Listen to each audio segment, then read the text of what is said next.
Donc les gars, je disais, la plus grande différence entre le marché français et le marché US, c'est vraiment un problème de valeur perçue. Vous n'êtes jamais posé la question de pourquoi est-ce que sur le marché US, les gens peuvent dépenser, pricer à 5K, 10K, 20K, 30K, 50K sans que ce soit dérisoire. Et surtout, comment est-ce qu'ils arrivent à pricer à ce prix-là et faire en sorte à ce qu'il y ait des gens qui achètent là où sur le marché français, pour 5K, les gens commencent à bégayer. C'est pas qu'un problème de normes qui ont été établies, mais aussi et surtout un problème de valeur perçue.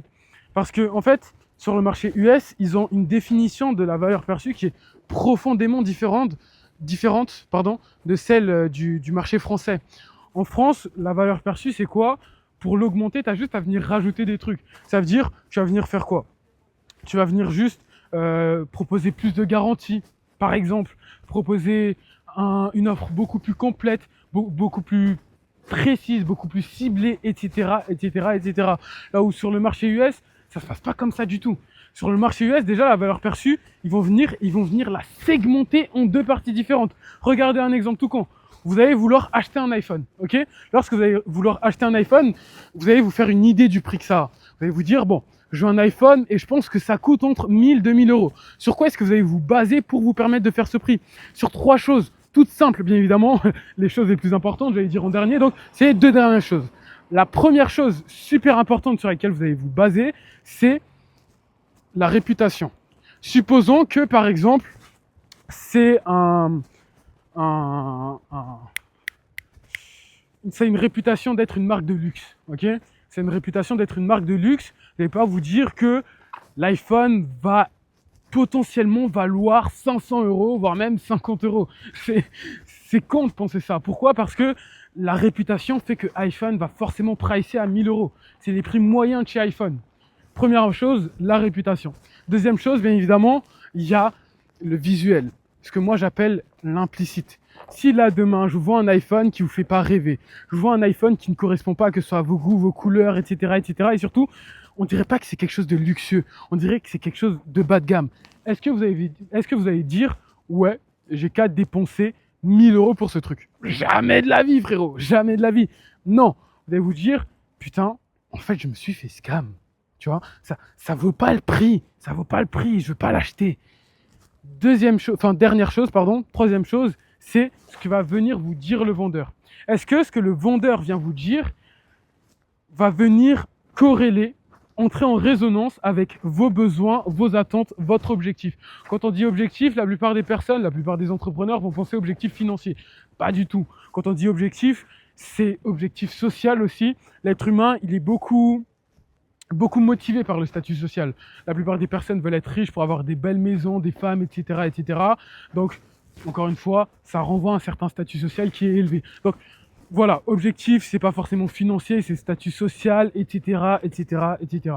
Et c'est sur ces deux derniers critères, que va principalement se baser la valeur perçue et sur lesquels vous allez venir jouer pour faire en sorte à pouvoir vendre des offres à 5, 10, 15, 20K, voire même 30K d'ailleurs. Je crois que c'est comme ça que je vais renommer cette petite partie de vidéo si je la poste, ok? Et si je l'intègre pas dans le blog, c'est comment comment augmenter la valeur perçue pour pouvoir pricer à 5K, 10K, 20K, 30K, le prix que vous voulez en vrai de vrai, on s'en bat un peu les couilles quoi.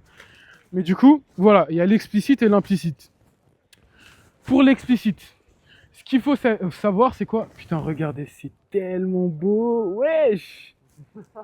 Non, en vrai de vrai, c'est insane la Grèce. Bref. Par contre, leur écriture, ils sont trop bizarres. Mais j'en étais où du coup? Je disais, bonjour. Ah non, tu me comprends toujours pas!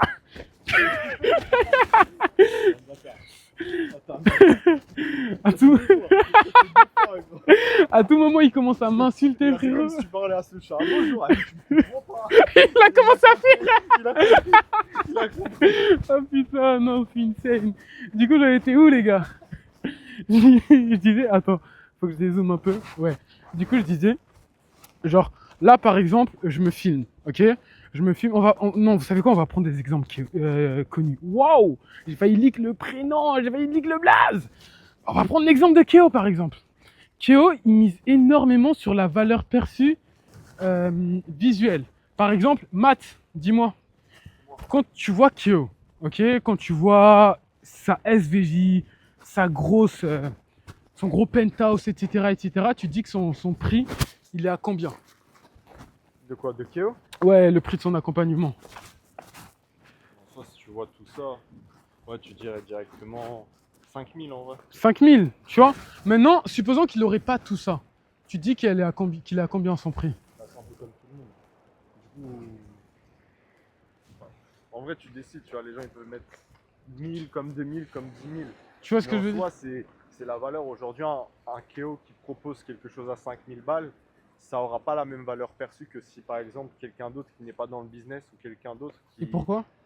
Parce que c'est pas Keo quoi. Donc, Et donc sa réputation et aussi et surtout son esthétique. Encore une fois, c'est comme ça qu'on augmente la valeur perçue. Genre vraiment, les gens ils se cassent trop la tête pour rien. Augmente ta réputation, augmente ton esthétique, augmente ta manière de parler, ta bonne manière de parler. Tu vas voir que tu vendras beaucoup plus facilement. Donc Kyo il a dit, il price environ 5000 balles, ok? Parce que comme encore une fois, genre le mec il a une SVJ, il a, il a genre comment on appelle ça déjà? Un penthouse, etc. Tu vas pas dire, ouais, si j'ai envie d'obtenir la vie qu'il veut, ça coûtera pas moins de 5000 balles. Genre, tu vas jamais te dire ça coûtera 50 euros, tu vois ce que je veux dire? même dire ça, c'est dérisoire. Enfin, Tu vois, tu peux pas dire ça. tu te dis ça fait beaucoup moins, genre. Enfin, ça fait beaucoup plus, pardon, genre. Tu vois? Il faut, ouais. C'est en fait, ouais.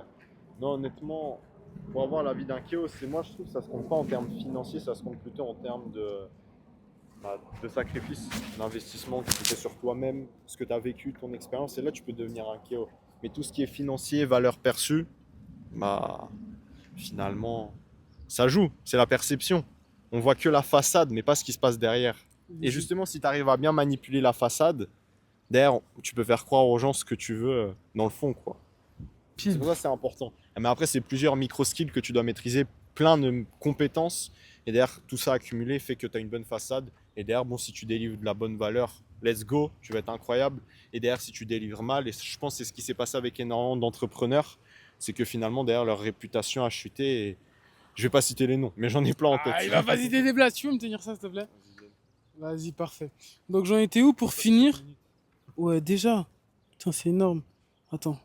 J'en étais où pour finir, les gars? Je disais que, comme vous pouvez le voir avec Kyo, tu vas jamais te dire, ouais, ça coûte 1050 balles. Non, pourquoi? Parce que tu te dis, si je veux avoir la vie qu'il a, je dois minimum payer 5K, genre. Tu vois?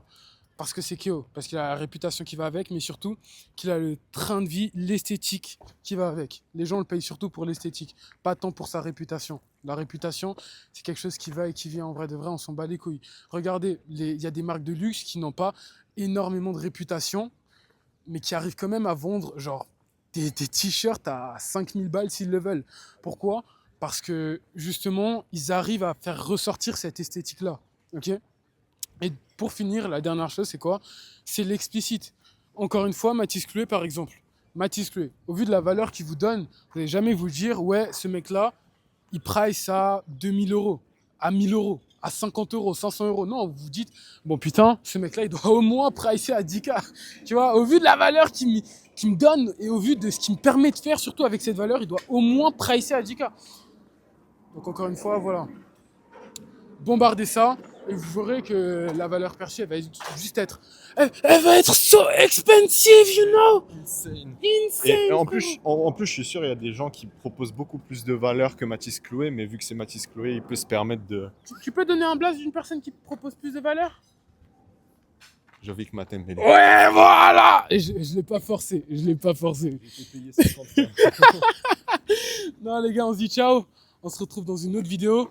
Peut-être pas en Grèce, peut-être que j'en ferai une quand je serai en Roumanie, c'est le mec qui veut flex. En Roumanie frérot, donc on se dit ciao ciao, à la prochaine.